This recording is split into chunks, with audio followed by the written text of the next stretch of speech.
Hello दोस्तों, welcome to only IAS. Date है आज की 27 दिसंबर 2022 एंड आप सभी का स्वागत है आज के एडिटोरियल डिस्कशन में। देखिए, आज हम टोटल 3 वीडियो डिस्कस करेंगे।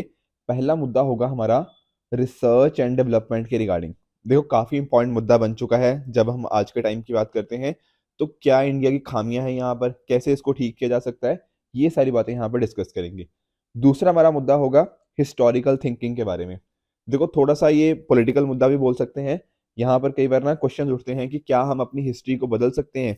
क्या ऐसा तो नहीं कि हिस्ट्री बुक्स में जो लिखा हुआ है वो चीज़ें गलत हैं या सही हैं। राइट, तो इसको थोड़ा समझेंगे। एंड इसके साथ ही जो तीसरा मुद्दा होगा वो होगा हमारा इंडिया चाइना का जो ट्रेड रिलेशंस है उसके रिगार्डिंग। ठीक है जी। तो आज की quote of the day, that is by Mahatma Gandhi. Mahatma Gandhi ने लिखा है, there is a higher court than courts of justice and that is the court of conscience. It supersedes all other courts. देखो, पहले तो ये समझो कि कॉन्शियंस का मीनिंग क्या होता है। जब हम बात करते हैं कॉन्शियंस की, तो एक तरह की हमारे दिमाग के अंदर ना एक आवाज होती है। कैसी आवाज? ये आवाज हमें बताती है कि जो काम हम कर रहे हैं वो सही काम है या गलत काम है। कई बार होता है ना कि अपने दिल को पता होता है कि यार ये नहीं, ये वाली बात ना गलत है। तो एक तरह से जो मॉरल सेंस होती है हमारी of what is right and what is wrong, उसी को कॉन्शियस बोल देते हैं। और ये कॉन्शियस की आवाज ना बहुत स्ट्रांग आवाज होती है। ठीक है। अगर आप नोटिस कीजिए, जैसे मान लीजिए कई बार आपने किसी से झूठ बोला, किसी से किसी से झूठ बोल दिया, तो बाद में आपको रियलाइज होता है यार मैंने ये चीज गलत करी। कई बार ऐसा होता है कि जल्दबाजी में ना, मान लो आप अपनी बाइक पर थे और आपने गलती से रेड लाइट को ब्रेक कर दिया, आपने ट्रैफिक रूल को किसी को ब्रेक कर दिया। तो थोड़े टाइम के बाद ना आपको कुछ गिल्ट की फीलिंग आती है कि नहीं, ये चीज करनी नहीं चाहिए थी। कई बार हो सकता है, जैसे मान लो आप पुलिस ऑफिसर हो एक, ये कल को मान लो आईपीएस हो गए। तो पुलिस ऑफिसर ऐसे होते हैं कई बार कि उनको ना कई बार लाठीचार्ज करना पड़ जाता है। ठीक है ना, कि लोगों को समझाने के लिए कई बार लाठीचार्ज करना पड़ जाता है। पर आप जानते हो कि उस पर्टिकुलर पर्सन की कुछ कॉन्शियस भी तो होगी। तो कई बार उसको बाद में रियलाइज होता है कि यार नहीं, ये लाठीचार्ज हम रोक सकते थे, इसकी जरूरत शायद नहीं थी। तो एक तरह की ना कॉन्शियस एक फीलिंग होती है, एक तरह की हमारे हार्ट के अंदर एक फीलिंग होती है, एक कह लो कि एक डायरेक्शन जो हमें बताती है, एक वॉइस होती है हमारे अंदर जो एक चीज को हमें बताती रहती है कि क्या सही है क्या गलत है। कई बार आप लोगों ने देखा होगा कि हम कोशिश करते हैं कि इकोनॉमिक डेवलपमेंट हो।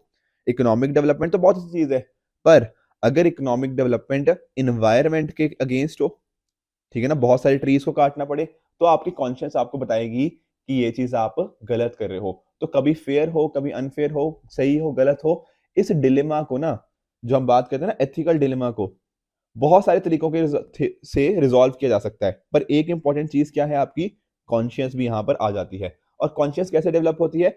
आपके कुछ वैल्यू सिस्टम भी हो सकते हैं, या फिर जैसी आपकी अपब्रिंगिंग हुई होती है। हम बात करते हैं ना कि अच्छा, इसके पेरेंट्स ने ऐसी अपब्रिंगिंग दी होगी, तो उस वजह से आपकी वैल्यूज आपके साथ एक लंबे समय तक चलती रहती हैं। तो जब आपने मान लो कोई चीज कर दी, पर बाद में आपको पता लगा कि नहीं, मैंने एक चीज गलत करी, तो उसी को क्या बोलते हैं? Crisis of conscience. ठीक है ना। मान लो आपने कोई करप्शन का एक्ट किया, आपने करप्शन से क्या किया? पैसा कमा लिया, अर्निंग होगी अच्छी खासी, पर आपने अपने इनर पीस को खो दिया। इसी को बोलते हैं क्राइसिस ऑफ कॉन्शियंस। आई बात समझ में? तो ये सारे यहाँ पर महात्मा गांधी जी ने भी यही बात करी है कि कोर्ट ऑफ जस्टिस में कोई चीज प्रूव हो या ना हो, पर कोर्ट ऑफ कॉन्शियंस ना बहुत सारी चीजें प्रूव कर देता है। आपके इनर की जो गिल्ट होती है, आपके इनर का जो पीस का खत्म होना, वो सारी चीजें बता देता है कि आप सही हो या आप गलत हो। Is it okay? तो ये सारी चीजें हमें ध्यान में रखनी है। इवन गांधी जी ने भी देखो, जब चौरी चौरा इंसिडेंट हुआ, ठीक है ना, उसके बाद नॉन कॉपरेशन मूवमेंट को गांधी जी ने विड्रॉ कर लिया। क्यों कर लिया? क्योंकि उनको पता था कि नहीं, वायलेंस नहीं होनी चाहिए थी, ये वायलेंस हुई है, ये गलत हुई है, ये चीज नहीं होनी चाहिए थी। और इसी वजह से उन्होंने अपनी कॉन्शियस की बात सुनी एंड उसके बेसिस पे उन्होंने ये डिसीजन लिया। राइट। इसके साथ ही अगर आप नोटिस करोगे तो गांधी जी ने हमें 7 सिंस के बारे में बता के गए हैं। उनमें ना एक सिन है प्लेजर विदाउट कॉन्शियंस। ठीक है ना। तो ये कॉन्शियस, उसी की हम बात कर रहे हैं। राइट। तो ये थी आज की कोट ऑफ द डे। अब चलते हैं हमारे पहले आर्टिकल की तरफ, जो क्या है?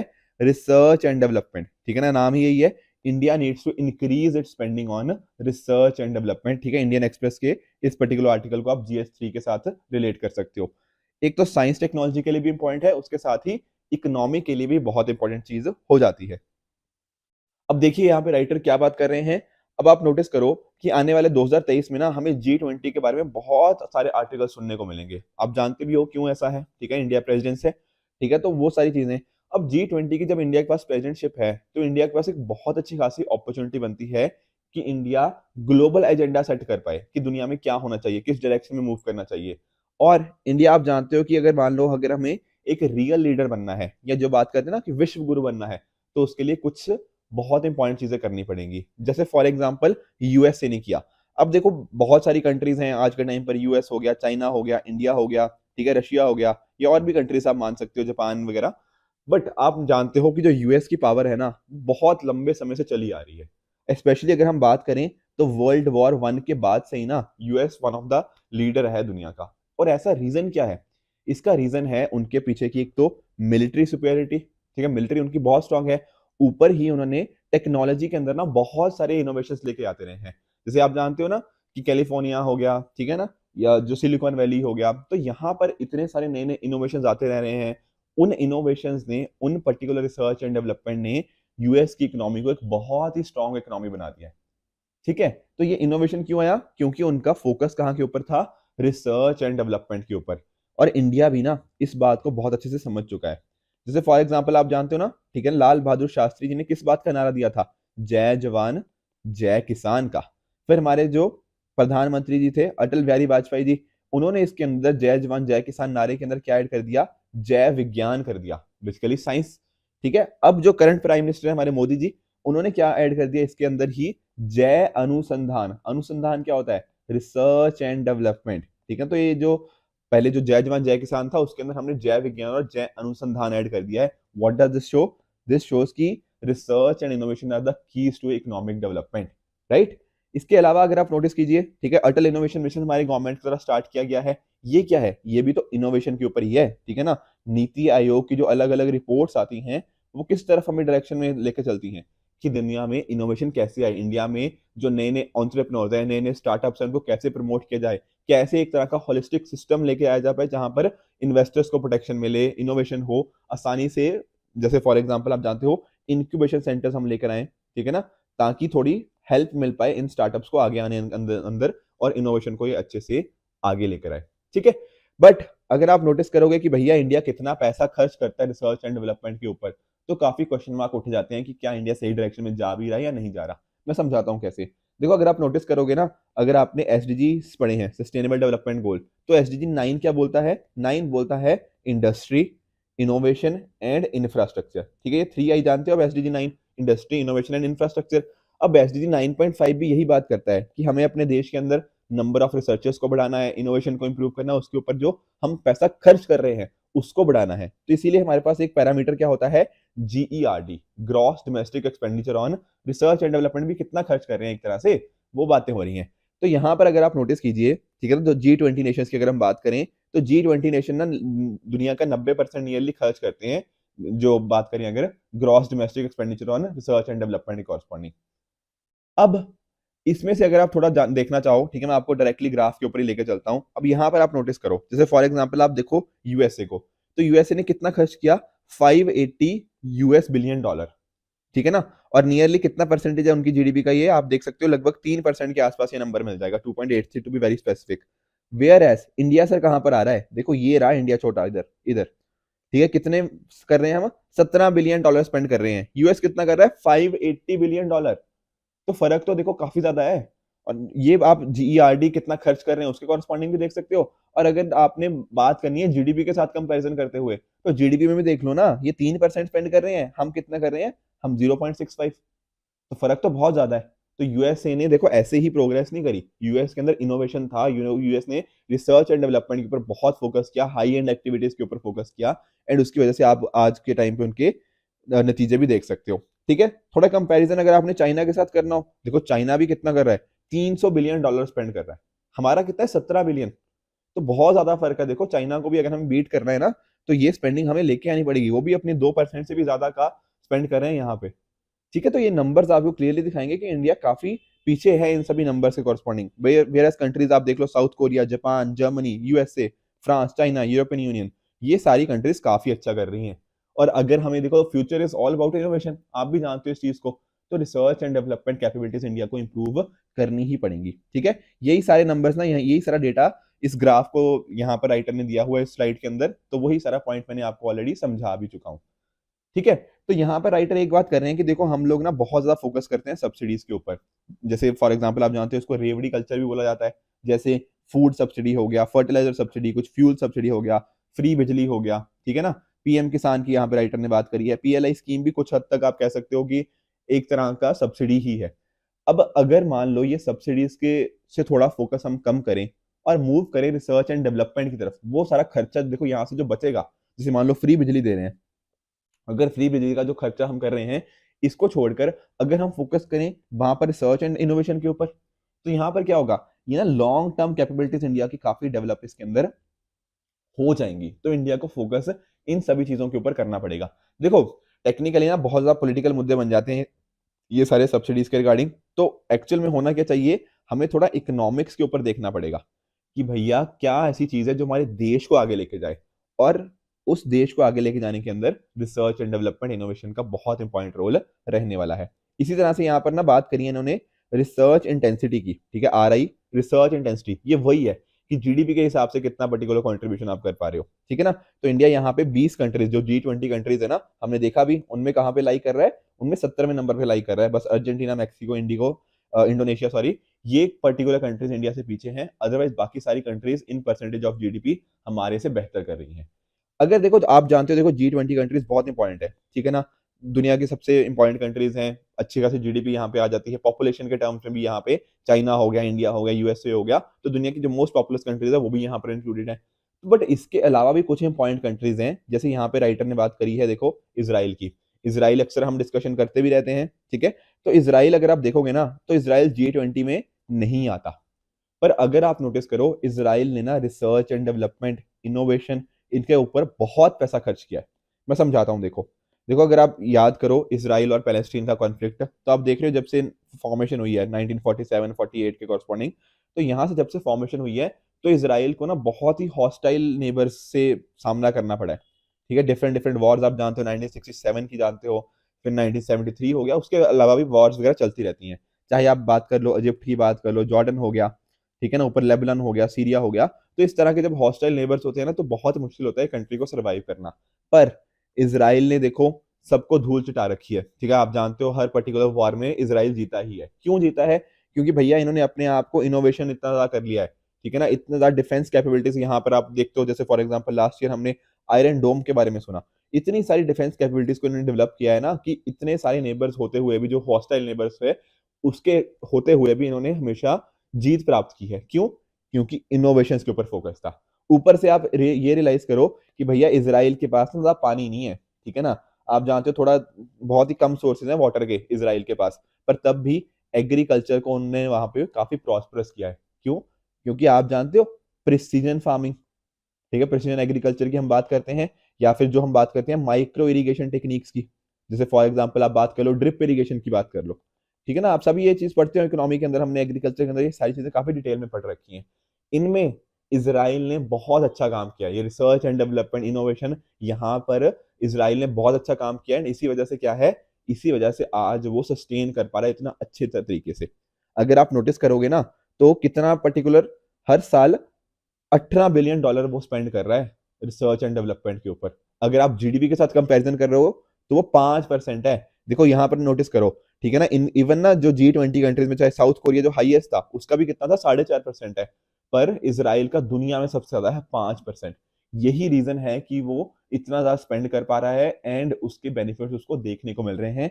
हॉस्टाइल नेबर्स के होते हुए भी, वहां के रिसोर्सेज की अवेलेबिलिटी होने के बावजूद भी, this country has done well because innovation and research and development वहां पे काफी अच्छा था। तो इंडिया को भैया क्या करना है, इंडिया को भी यही चीज करनी है कि अगर ग्रोथ चाहिए, कॉम्पिटिटिवनेस चाहिए, तो इनके ऊपर फोकस करना पड़ेगा। स्मॉल एंड मीडियम एंटरप्राइजेस के ऊपर हमें फोकस करना पड़ेगा। आपस में कैसे मिलकर कोलैबोरेट करें, ठीक है ना, साइंस और इंडस्ट्री के लिंकेजेस कैसे बनाएं, यूनिवर्सिटी एजुकेशन को कैसे क्वालिटी करें, इनक्यूबेटर्स ताकि थोड़ा कुछ इनोवेट कर पाएं, थोड़े एक पर्टिकुलर एटमोस्फेयर के अंदर कुछ नई नई चीजें ट्राई कर पाएं। ठीक है, इनोवेशन कैसे होता है, देखो इनोवेशन को हम थोड़ा ट्रायल एंड एरर का ही मेथड है। ठीक है ना, हमने कोशिश करी, नहीं हुआ, फिर दोबारा कोशिश करी। अब जैसे बात कर लो बल्ब की बात कर लो, कितनी बार कोशिश करनी पड़ी है। तो सेम चीज़ इनोवेशन और रिसर्च एंड डेवलपमेंट के साथ यही चीज़ें होती हैं। तो इंडिया को भी देखो इजराइल से काफ़ी सारी चीज़ें सीख सकता है, ठीक है, बाकी और कंट्री से भी हम सीख सकते हैं। अब देखो G20 के अंदर ना एक एंगेजमेंट ग्रुप है साइंस 20। यहाँ पर क्या होता है, हम अलग अलग चीज़ों को डिस्कस करते हैं कि कैसे साइंस को हम यूज़ कर सकते हैं सोसाइटी के लिए, कल्चर के लिए, इन्वायरमेंट को कैसे हम फ्रेंडली बना सकते हैं, हेल्थ को कैसे प्रमोट कर सकते हैं। अब इंडिया ना यहाँ पर रिसर्च एंड डेवलपमेंट को कैसे यूज़ करता है, इस पर्टिकुलर एंगेजमेंट ग्रुप को कैसे यूज़ करता है, ये डिटरमाइन करेगा इंडिया G20 को साइंस की फील्ड में कितना आगे लेकर जा पाया है। ठीक है, तो डेफिनेटली इंडिया ने आईटी के अंदर, डिजिटल वर्ल्ड के अंदर काफी इंपॉर्टेंट रोल प्ले किया है। अब यहाँ पर भी इंपॉर्टेंट रोल प्ले करने की जरूरत है।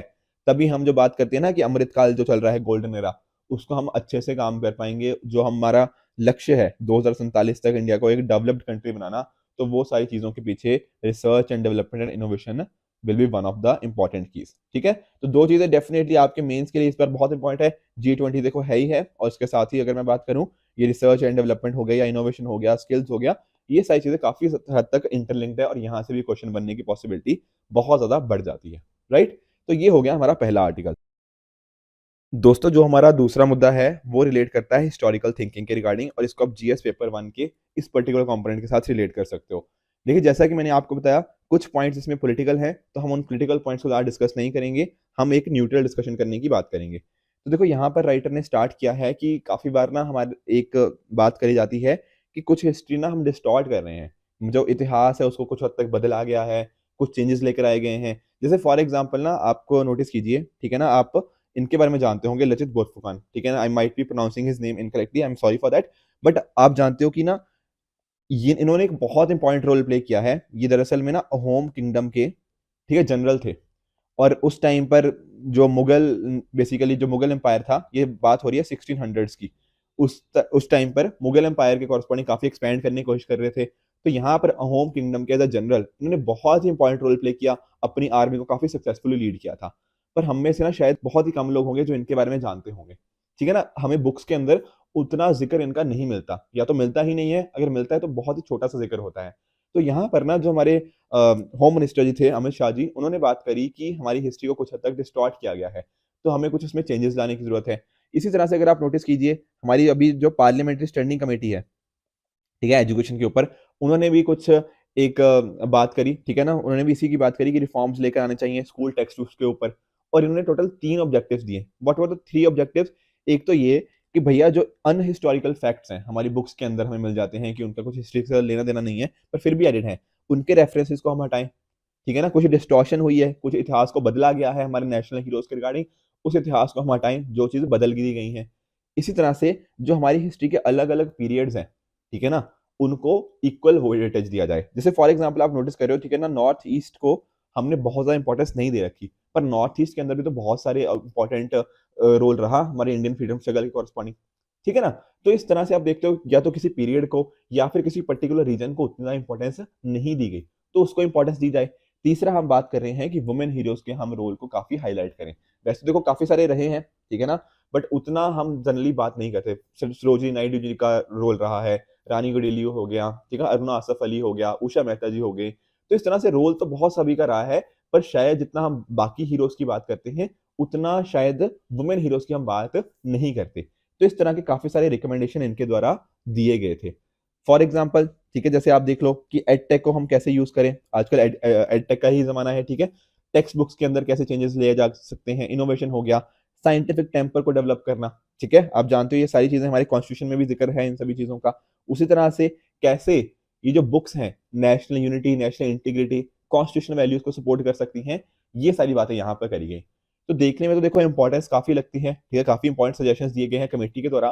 पर नोटिस करने वाली बात अगर देखोगे, तो एक तो बात यह है कि भैया ये जो कमेटी थी ना, इसमें एक भी महिला नहीं थी। तो ये भी एक क्वेश्चन उठता है कि दरअसल देखो, जो कमेटी बन रही है, अगर आप सोचो उस कमेटी के अंदर सभी कास्ट के, सभी क्लास के लोग होंगे, या डिफरेंट डिफरेंट रीजन्स के बात होगी, या फिर थोड़ी डाइवर्सिटी होगी, तो क्लियरली उनकी रिकमेंडेशन थोड़ी बेहतर आ सकती हैं। पर अगर उसके उस पर्टिकुलर कमेटी में सभी एक जैसे ही लोग हों, ठीक है, उसमें महिला हो ही ना, तो रिकमेंडेशन पे थोड़े क्वेश्चन उठ जाते हैं। इसी तरह अगर बात करें ना आईएचसी, इंडियन हिस्ट्री कांग्रेस की, तो यहाँ पर ना इन्होंने बहुत सारा क्वेश्चन मार्क उठाए हैं। जैसे फॉर एग्जांपल आप नोटिस कीजिए, अब देखो यार, हिस्ट्री बुक्स के अंदर क्या चीजें सही हैं, क्या चीजें गलत हैं, ये कौन डिटर्मिन करेगा? क्या ये पॉलिटिशियन डिटर्मिन करेंगे? नहीं, ये डिटर्मिन किया जाएगा हिस्टोरियंस के द्वारा। ठीक है, तो यही बात यहाँ पर इंडियन हिस्ट्री कांग्रेस के द्वारा बोली गई है कि हमें ना ये सारी चीजें देखनी चाहिए। रिकॉग्नाइज जो बहुत फेमस हिस्टोरियंस हैं, जो बहुत ही अच्छे हिस्टोरियंस हैं, उनकी एक एक्सपर्ट बॉडी को देखना चाहिए कि क्या रिफॉर्म्स लाने की जरूरत है। पॉलिटिशियंस क्या होता है ना, कई बार थोड़े पॉलिटिकली मोटिव हो जाते हैं, ठीक है ना, कि कुछ अपने मेनली कि लोगों को खुश करने के लिए बात करी जा सकती है। पर हिस्टोरियंस क्या करेंगे? प्रॉपर रिसर्च करेंगे, उसके बेसिस के ऊपर देखेंगे कि क्या रिफॉर्म्स लाने हैं, क्या गलत है, क्या सही है, इस तरह की बातें।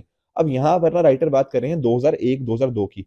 उस टाइम पर भी ना इस तरह से कुछ कोशिश हुई थी कि कुछ एनसीईआरटी बुक से कुछ चीजें डिलीट कर दी जाएं, ठीक है ना, और उसको चेंज कर दिया जाए किसके साथ? बेसिकली कुछ ऐसे चीजों के साथ जिनका हो सकता था कुछ बायस हो। तो ये सारी चीजों को हमें नहीं करना चाहिए। अगर हमें कहीं पे लगता है ना, कुछ हिस्टोरियंस को लगता है, तो उसके ऊपर प्रॉपर रिसर्च हो, उसके बेसिस पे हम चीजें चेंज करें। अगर किसी पॉलिटिकल मोटिव की वजह से हम चीजों को चेंज करने लग जाएंगे, अपनी हिस्ट्री को डिस्टॉर्ट करने लग जाएंगे, तो वो एक काफी गलत चीज हो जाएगी। ठीक है ना, तो यही सारे पॉइंट्स ना इन पर्टिकुलर स्लाइड्स के ऊपर लिखे गए हैं। उतना हमें डिटेल में जाना नहीं बहुत सारी, क्योंकि थोड़े पॉलिटिकल मुद्दे यहाँ पर हाईलाइट किए गए हैं। जैसे फॉर एग्जाम्पल आप देख सकते हो, ठीक है ना, केरला के जो गवर्नर थे और उस टाइम के जो हिस्टोरियन है, ठीक है, उनके बीच में काफी विवाद हो गया था इसी बात को लेके कि हिस्ट्री को कैसे देखना चाहिए। तो ये काफी सारे क्वेश्चंस उठ जाते हैं। एक प्रोफेसर हैं, प्रोफेसर गैरी नैश जी, ठीक है ना, इनके द्वारा काफी सारे मेथड्स बताए गए हैं कि कैसे हम हिस्ट्री को थोड़ा ना साइंटिफिकली देख सकते हैं, कैसे उसमें हमारे पास क्या मैकेनिज्म होना चाहिए। तो उसकी यहाँ पे राइटर ने बात करी है, ठीक है ना। तो लोगों के अंदर क्या होना चाहिए, लोगों के अंदर एक तरह की हिस्टोरिकल थिंकिंग को डेवलप करने का क्या तरीका होना चाहिए, तो उसके लिए कुछ पॉइंट्स दिए गए हैं। व्हाट आर दोस्त? कि एक प्रॉपर ना क्रोनोलॉजिकल थिंकिंग होनी चाहिए कि पहले क्या आया फिर क्या आया, उस तरह से क्रोनोलॉजी की बात यहाँ पर करी गई है। कॉम्प्रीहेंड करने कैसे करना है, इसका बेसिकली ना एक प्रॉपर मैकेनिज्म है, इनमें प्रॉपर एक मेथड दिया हुआ है, एक स्टैंडर्ड दिया हुआ है, वहां पर ये सारी चीजें यूज होती हैं कि कैसे उसको इंटरप्रेट करना है, रिसर्च कैसे करनी है। जैसे हम कई बार बात करते हैं ना कि एक पर्सन ने मान लो थीसिस दिया, फिर एंटी थीसिस, उसका अपोजिशन आया एक तरह से, फिर एक तरह से पूरा हमारे पास सिंथेसिस हुआ। तो उसी तरह से जैसे हमारे पास हिस्टोरियंस की बॉडी होगी, जो हिस्ट्री पढ़ते हैं उनकी बॉडी होगी, तो वो भी इस तरह से आपस में वाद विवाद के थ्रू अपने इश्यूज को रिजॉल्व कर सकते हैं एंड एक प्रॉपर कंक्लूजन तक पहुंचा जा सकता है, ताकि जो हमारी हिस्ट्री हो वो डिस्टॉर्टेड ना हो और प्रॉपर स्ट्रक्चर के हिसाब से काम करे। ठीक है, तो ये सारे तरीके यहाँ पर इनके द्वारा बताए गए हैं। इसके अलावा अगर आप नोटिस कीजिए, ठीक है ना, तो SCM IMC, ठीक है, समराइजिंग, कॉन्टेक्चुअलाइजिंग, इन्फर करना, मॉनिटर करना और कोलैबोरेट करना, ये सारे बातें अलग अलग मैकेनिज्म हो जाते हैं जो हमें हेल्प करते हैं हिस्टोरिकल थिंकिंग की। देखो दिल्ली स्कूल, ठीक है, तो दिल्ली गवर्नमेंट के द्वारा भी इस तरह की चीजें बात करी गई हैं कि जो भी हम बात करेंगे किस तरह से हमारा करिकुलम क्या होगा स्कूल्स के अंदर, वो उनने कैसे किया है, इंटरनेशनल कोलैबोरेशन के थ्रू किया हुआ है। तो अगर हम इस तरह से फोकस किया जाए कि बच्चों के अंदर हिस्टोरिकल थिंकिंग को डेवलप करना, और कैसी हिस्टोरिकल थिंकिंग, ताकि वो क्वेश्चन कर पाए, but at the same time हमारी हिस्ट्री जो है वो डिस्टॉर्ट ना हो, ये सारी चीजें कैसे बैलेंस हो पाएंगी? अगर जो चीजें हैं, अगर हम उनको हिस्टोरिकल एंगल से देखेंगे और पॉलिटिकल एंगल को या बायसनेस को हम उनको हटा कर देखेंगे, तो ये जरूरत है आज के टाइम पर। आई होप आपको दूसरा आर्टिकल भी अच्छे से समझ आया होगा। दोस्तों, जो हमारा तीसरा आर्टिकल है वो रिलेट करता है इंडो चाइना ट्रेड से, और इसको हम देखो डिस्कस करेंगे, बट किसी कारण की वजह से मुझे अर्जेंटली कहीं जाना पड़ रहा है। तो व्हाट आई डू इज कि मैं आपके साथ ये वाला आर्टिकल कल डिस्कस कर लूंगा, कल वाले अंदर हम इसको पूरा डिटेल में डिस्कस कर लेंगे। तो friends, this it for this video, keep working hard, good bye and good luck.